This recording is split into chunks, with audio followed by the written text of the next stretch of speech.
नमस्कार, मैं शीतल पी सिंह, सत्यहिंदी.com पर आपका स्वागत है। मैं मंडी पहुंच चुका था कल रात। आज एक बहुत वरिष्ठ पत्रकार जो मंडी में ही रहते हैं, उनके घर पहुंच गया हूं। धर्म प्रकाश गुप्ता जी मेरे साथ हैं। यहाँ पास में बच्चों की आवाज़ें आ रही, कोई स्कूल है लगता है जी। और बहुत अच्छा लग रहा है। सुबह सुबह साफ सूरज है। सुबह सुबह हम लोग बात करेंगे। मंडी एक ऐसी जगह है जहाँ से मुख्यमंत्री आते हैं, इस समय जो मुख्यमंत्री हैं। और यहाँ सुखराम जी आपने सुना होगा, एक ज़माने में बहुत बड़ा नाम थे, कंट्रोवर्सी में भी और अदरवाइज भी। वो इस इलाके के एक बड़े पॉलिटिशियन थे। लेकिन धर्मप्रकाश जी से बातचीत से पता चला कि 89 के बाद जब मंडल आंदोलन इस देश में पैदा हुआ और फिर मंडल के बाद मंदिर आंदोलन हुआ, उस कंट्रोवर्सी में सवर्ण डोमिनेटेड ये जो स्टेट है, इसमें एक परिवर्तन हुआ और कांग्रेस का एक अनवरत जो 71 के बाद यहाँ आधिपत्य था वो कमज़ोर हुआ और बीजेपी और दूसरी पार्टियों ने यहाँ उस जगह को भरा। बीजेपी ज़्यादा सांगठनिक रूप से सक्षम थी, आरएसएस उसके पीछे था, एक विचारधारा थी और उन्होंने उसको लंबे समय तक भरा। जो जनता दल वगैरह के प्रयोग थे वो बहुत थोड़े समय चले और गायब हो गए। जी बिल्कुल। तो धर्मप्रकाश गुप्ता जी के पास बहुत कुछ है बताने को और मैं आज की शुरुआत उनसे बातचीत से करना चाहता हूँ। सबसे पहले तो इस चुनाव में आपको क्या, आपका आकलन क्या है? आप एक वेबसाइट भी चलाते हैं, आपने देश के बहुत सारे पत्र पत्रिकाओं में अपना योगदान किया है और अब एक पोर्टल भी चलाते हैं। तो आपको फिलहाल क्या लग रहा है, परिवर्तन होने जा रहा है या यथास्थिति बरकरार रह सकती है? शीतल जी, इसमें जो मैं थोड़ा सा बताना चाहूँगा कि जैसा आपने कहा कि हिमाचल में जो है लगातार कांग्रेस की सरकारें रही हैं जी, और 89 में जो है बदलाव आया था जी, और उसके बाद हमेशा ही 90 में यहाँ असेंबली के चुनाव हुए थे। उसके बाद हमेशा 5 साल के बाद सरकार बदलती रही, जी, एक बार कांग्रेस की और एक बार बीजेपी की सरकार आती रही। और अभी जो है मतलब पिछली बार बीजेपी की सरकार थी और उस मायने में हम देखें तो कांग्रेस की सरकार आनी चाहिए, लेकिन कांग्रेस की सरकार आने में जो है कुछ इफ्स एंड बट्स हैं। वही इफ्स एंड बट्स मैं आपको आपके जरिए अपने दर्शकों को बतवाना चाहता हूँ। इफ्स एंड बट क्या ifs and buts? Ifs and but तो पहली बात तो ये है कि जो प्रदेश में कांग्रेस के सबसे बड़े नेता थे वीरभद्र सिंह जी, पिछले साल उनकी मृत्यु हो गई थी। जी, उन्होंने 50 साल तक जो है हिमाचल की राजनीति को डोमिनेट किया जी, और वो मंडी पार्लियामेंट जो संसदीय क्षेत्र जी। है उससे एमपी भी रहे, कई जी। बार एमपी रहे हैं। जी, और पिछली बार जब वो केंद्र में मंत्री थे 2009 में बने थे, जी। तब भी वो मंडी संसदीय क्षेत्र से ही चुनाव जीते थे। जी, तो उनका जो है हिमाचल की राजनीति में बहुत बड़ा दबदबा था। कोई शक नहीं। तो उनकी जो एब्सेंस है, हम्म। मतलब जो चुनाव उसमें हो रहा है, उनकी एब्सेंस थोड़ी खल रही है। जी, खल इसलिए रही है कि एक तो जो सेकंड लाइन लीडरशिप है वो सुखराम जी थे, जी, अब सुखराम जी की मृत्यु हो गई जी, तो, और जो वीरभद्र सिंह जी है वो भी नहीं रहा है और उस जनरेशन का कोई नेता भी इस तरह का नहीं है जो कांग्रेस में टेक ओवर कर सके। जी, जी। तो ये जनरेशनल चेंज कांग्रेस में है। और आपने बताया था कि कुछ जो एक दो ऐसे थे जो हो सकते थे वो बीजेपी ने पिक कर लिए। जी, वो मुख्यमंत्री की दौड़ में तो मैं नहीं मानता हूँ, लेकिन वो महत्वपूर्ण लोग थे। जैसे हर्ष महाजन जी। हैं, वो चंबा से 3 बार एमएलए जी। रहे और पूर्व मुख्यमंत्री वीरभद्र सिंह के बड़े वो राइट हैंड माने जाते थे। अब वो बीजेपी में, अब बीजेपी में उनको शामिल करा दिया।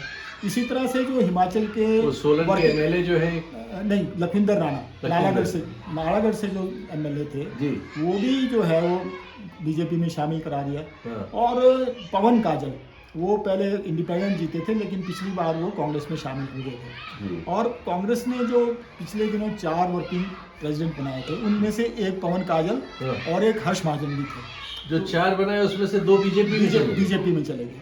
तो बीजेपी ने इनकी लीडरशिप में से काफी लोगों को पिक भी कर लिया आपने। और उनकी कोशिश अभी भी ये है कि जो कांग्रेस है उसको हर मायने में कमजोर किया गया नेचुरली। और क्योंकि मुकाबला है। वीरभद्र सिंह जी नहीं है हाँ। तो इस मौके का वो फायदा क्या उठा इसका रिवर्स नहीं हुआ है कि कुछ लोग बीजेपी के बड़े लोग वहां से टूट के कांग्रेस में आए हो? कुछ गए हैं, जैसे खीमी राम जी हैं, हम्म। वो बीजेपी के स्टेट प्रेसिडेंट रहे हैं और वो टूट के अब कांग्रेस में गए और बंजार कॉन्स्टिट्यूंसी से वो कांग्रेस के उम्मीदवार थे। हिमाचल में पंजाब का बहुत असर रहा है, क्योंकि पहले ये पंजाब का ही हिस्सा जी, था। जी। आपसे बातचीत में पता लग रहा था कि जब अमरिंदर सिंह जीतते थे यहाँ, तो उनके सपोर्ट से यहाँ की कांग्रेस को बड़ी ताकत मिलती थी। बिल्कुल। अब वहाँ दूसरी स्थिति है, आम आदमी पार्टी प्रचंड बहुमत से वहाँ सरकार जी, में है। जी। अभी परसों यहाँ मान साहब थे, जी। पहले भी आ चुके हैं केजरीवाल और मान साहब वगैरह। आम आदमी पार्टी का क्या स्ट्रक्चर आपको लगता है, क्या उनका भविष्य क्या है इस चुनाव में यहाँ? देखो, जो आम आदमी पार्टी है जी उसने यहाँ जब पंजाब के चुनाव हुए थे जी उसके बाद यहाँ पे काफी जोर शोर से काम शुरू किया। जी उनको लगता भी था कि अगर आम आदमी पार्टी की सरकार का सबसे ज्यादा कोई असर हो सकता जी। है तो हिमाचल प्रदेश है। जी जी तो जो केजरीवाल जी हैं और अब ये दूसरे मान साहब हैं जी। वो यहाँ पे आते रहे और उन्होंने यहाँ का इंचार्ज बनाया था सत्येंद्र जैन को, ठीक। जो इस किसी समय- मामले में फंस गए जी, और जी, वो जो जेल में है है। उनके एक तो जाने का यहाँ काफी नुकसान हुआ। अच्छा। क्योंकि वो हिमाचल की जो नब्ज वो समझ गए थे ठीक। और वो कोशिश कर सकते थे कि हिमाचल की जो है आम आदमी जो है उसकी मतलब एक घुसपैठ या मतलब पैठ यहाँ पे बना सकते थे, लेकिन उसके बाद वो हुआ। और दूसरा ये भी रहा कि जो आम आदमी पार्टी है उसको कोई ऐसा नेता नहीं मिला जो आम आदमी पार्टी को हिमाचल में न्यूक्लियस नहीं बना, कोई भगवंत सिंह मान यहाँ नहीं था। बिल्कुल बिल्कुल। या जैसे वहाँ दो लड़के हैं गुजरात में जो लीड कर रहे हैं, एक पटेल समाज से जो अध्यक्ष हाँ हैं, जी। उस तरह का कोई यहाँ न्यूक्लियस नहीं न्यूक्लियस बना। नहीं मिला। कुछ लोग थे, उनसे कोशिश तो हुई। आपके हिसाब से इस चुनाव में क्या सीन उनके लिए बन रहा है? अभी तो वो 68 सीटों पे चुनाव लड़ रहे हैं। हाँ। लेकिन मुझे नहीं लगता कि आपके 68 ही सीटें तो है, 68 सीटें हैं और सब पे लड़ रहे हैं। सब पे लड़ रहे हैं, लेकिन उनके ऐसा यहाँ- उनके यहाँ भी बहुत से लोगों ने छोड़ा उड़ा है, पार्टी विद्रोह करके लड़ रहे हैं। जी हाँ, वो जो आपके मंडी से ही किसी ने आज इस्तीफा दिया जी, अखबारों में। हाँ, वो जो शिमला से उनके जो प्रवक्ता थे गौरव शर्मा,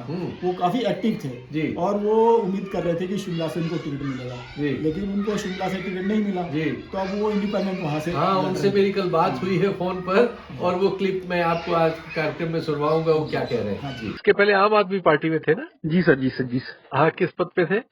मैं सर पहले वाइस प्रेसिडेंट था, फिर स्टेट स्पोक्स पर्सन था। अच्छा अच्छा, और 1 साल के करीब आप रहे इसमें? जी सर, जी सर। जी।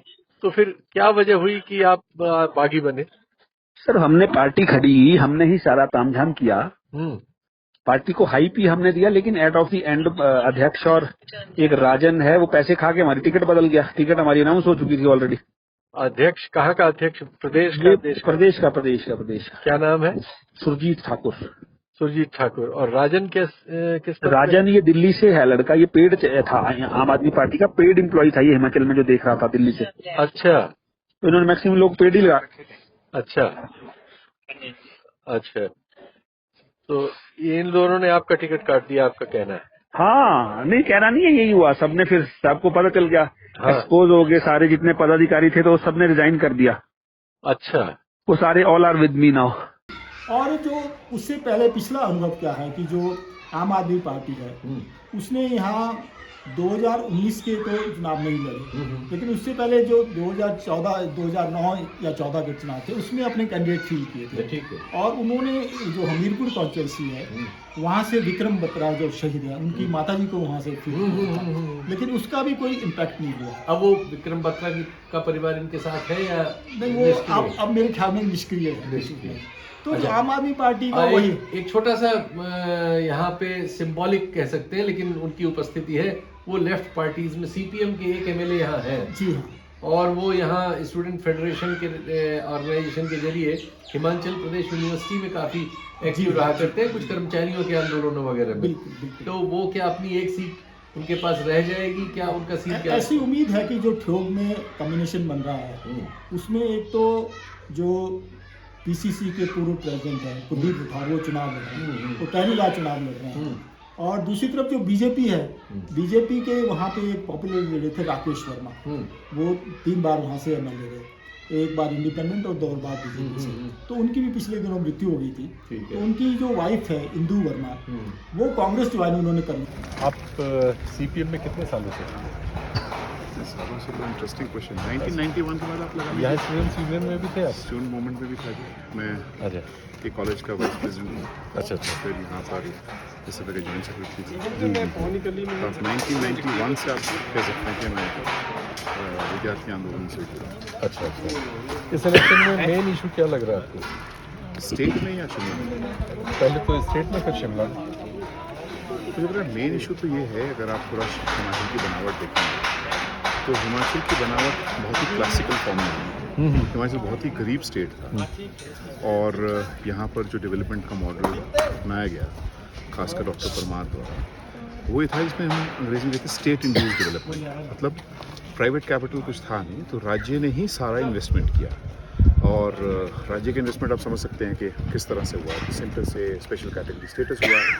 आप विश्वास कर सकते हैं हम 1980 में हर घर में बिजली पहुंचा चुके थे। तो मैसिव लैंड रिफॉर्म हुई, बड़े जो जागीरदार थे ख़त्म हुए, लैंड एसेट लोगों के पास आए। तो प्राइमरी जो बेसिकली जो डेवलपमेंट का है, ज़मीन होना, उसके ऊपर से रोज़गार होना और सर्विसेज देना।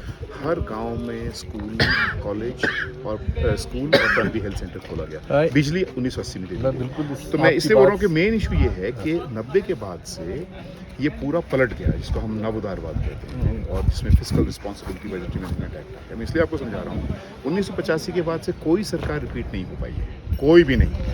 बड़े बड़े स्टालवॉर्ट वीरभद्र सिंह जी, धूमल साहब, कोई रिपीट नहीं कर पाए। क्यों? क्योंकि जो स्टेट की कॉन्शियसनेस लोगों की थी कि स्टेट को डिलीवर करना है, और 90 के बाद से हम देखते हैं उसके डिलीवर करने की क्षमता टूट गई है। वो सोचता है प्राइवेट डिलीवर करेगा, वो सोचता है आउटसोर्स करेगा। अब आप जाएंगे आउटसोर्स के आधार पर आप नौकरी दे रहे हो। तो इसलिए लोग जो देखते हैं स्टेट को कि उसको मदद करना है, उनके जीवन यापन में उसको खुशहाली देनी, वो खत्म हो गया। तो सबसे बड़ा मुद्दा जो लास्ट मुद्दा यही है, inability of the state to deliver.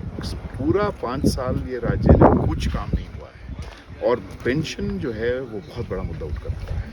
Human index में हिमाचल जो है बहुत से मामलों में केरल के आसपास है, या यही एक राज्य है जो इसीलिए मैंने उसका रीज़न ये बताया। बिल्कुल। लेकिन पॉलिटिकली आप लोगों ने द्वीप तो बना के रखा है, यहाँ लेफ्ट के एक आध टिमटिमाते हैं, द्वीप से आगे चीज़ नहीं बढ़ती। मैं समझ सकता हूँ ऑड है इस समय लेफ्ट के लिए ऑल ओवर द वर्ल्ड, दूसरी तरह की सिचुएशंस हैं। तो कभी कोई संभावना ऐसी आप देखते हैं कोई झंडे की सरकार? अभी देखिए सरकार तो बिल्कुल संभावना है। अभी इस चुनाव में आप बात कर रहे हैं, इस चुनाव में तो हम नहीं आपको अपनी इस चुनाव बार 3,000 सीपीएम को मिला था। हाँ, लेकिन आप 23,000 क्यों बोल रहे हैं? जब हम मेयर डिप्टी मेयर डायरेक्ट लड़े थे, आप 23,000 भी बताइए। तो ये लोगों का स्विंग होता है। अच्छा अच्छा। और ये स्विंग ये है कि, और अभी हम असेस कर सकते हैं, लोग बहुत गुस्से में हैं। और स्विंग का बड़ा रीज़न ये है कि यहाँ पर राज्य को देखा ही जाता है कि उसको डिलीवर करना, उसको काम करना है। और किन चीज़ों पे सबसे ज़्यादा आपकी वजह से हो रहा है? तो महंगाई एक इशू, महंगाई सबसे बड़ा इशू है। एम्प्लॉयमेंट, मैंने कहा स्टेट ही सबसे बड़ा एम्प्लॉय करता है, उसमें एम्प्लॉयमेंट है ही नहीं। 1 लाख से ज़्यादा पद तो जो सैंक्शन है वही खाली पड़े हैं। स्कीम बहुत इशू है। ओल्ड पेंशन स्कीम सबसे बड़ा इशू बनता जा रहा है 2004 के बाद से। हम तो एकदम आप हमारे पार्लियामेंट से स्पीचेस उठाकर देख लीजिए। चुनाव प्रबंधन के मामले में अगर आपसे पूछा जाए कि आप फर्स्ट, सेकंड, थर्ड किसको कहेंगे कि कौन सी पार्टी बेहतर चुनाव प्रबंधन करती हुई आपको आज तक नजर आ रही है, तो आप किसको फर्स्ट रखेंगे? जी, आज उस हिसाब से तो देखा मैं भारतीय जनता पार्टी को रखना। अच्छा। क्योंकि जो उनका चुनाव प्रबंधन है, जो संगठन है, और जिस तरह से उन्होंने, जब मैंने बताया, आप जैसे हम बात कर रहे थे कि जो उपचुनाव हुए थे 2021 में, जब चारों उपचुनाव भारतीय जनता पार्टी प्रदेश में हार गई, तो उसके बाद उन्होंने पूरा संगठन यहाँ गिरफ्त कर दिया। और केंद्रीय नेतृत्व भी है, उसने भी यहाँ कोशिश की। और इसमें एक बात ये भी है कि जो जगत प्रकाश नड्डा है, भारतीय जनता पार्टी के राष्ट्रीय अध्यक्ष, वो भी जो हिमाचल से आते हैं, और साथ ही यहाँ जो लगता हमारा जिला है बिलासपुर, वहाँ से वो MLA रहे हैं। तो उनका ये भी है कि मतलब उनकी जो प्रेस्टीज है वो भी कहीं इसमें जुड़ी हुई है। कल के सिराज विधानसभा में पहुंच चुके हैं। ये मुख्यमंत्री ठाकुर साहब का नाम क्या है? जयराम ठाकुर जी के गांव के आसपास हम लोग खड़े हुए हैं। यहाँ थोड़ा दृश्य बहुत अच्छा था और हमें बताया गुप्ता जी ने कि यहाँ से पाइन के ट्री और देवदार, इनका जंगल चूँकि हाइट आ जाती है यहाँ, ये शुरू हो जाता है। बहुत जानकारियाँ मिली बीच में, कई लोगों से हम लोगों ने सैंपल वाली बातचीत भी की है। जो मुख्यमंत्री जी हैं वो बहुत साधारण परिवार से निकले थे और उनके पिता एक तरह से आप कह सकते हैं स्किल्ड लेबर वाला काम करते थे। लेकिन उन्होंने पढ़ाई लिखाई की, मंडी में एक कॉलेज में पढ़ते थे, वहाँ अखिल भारतीय विद्यार्थी परिषद से जुड़े और फिर उसी में काम करते हुए आरएसएस की उन पर नज़र पड़ी। उनको ये सीट कांग्रेस की मानी जाती थी, यहाँ से लड़ाया गया था, लेकिन उस बार वो जीत गए। कुछ माहौल कांग्रेस के खिलाफ था और वहीं से कहानी बदल गई। आज वो प्रदेश के मुख्यमंत्री हैं और ऐसे दावे पर इस बार चुनाव लड़ रहे हैं कि जब वो संभवतः अभी हम उसे दोनों तरह की संभावना में ले सकते हैं, उनकी ओर से ये दावा है कि वो दूसरी बार मुख्यमंत्री बनके इस प्रदेश के रिकॉर्ड में परिवर्तन करेंगे। 82-84 में एक बार हो चुका है, लेकिन वो एक पुरानी बात थी। अभी की स्थितियों में ये बिल्कुल अलग चीज़ है।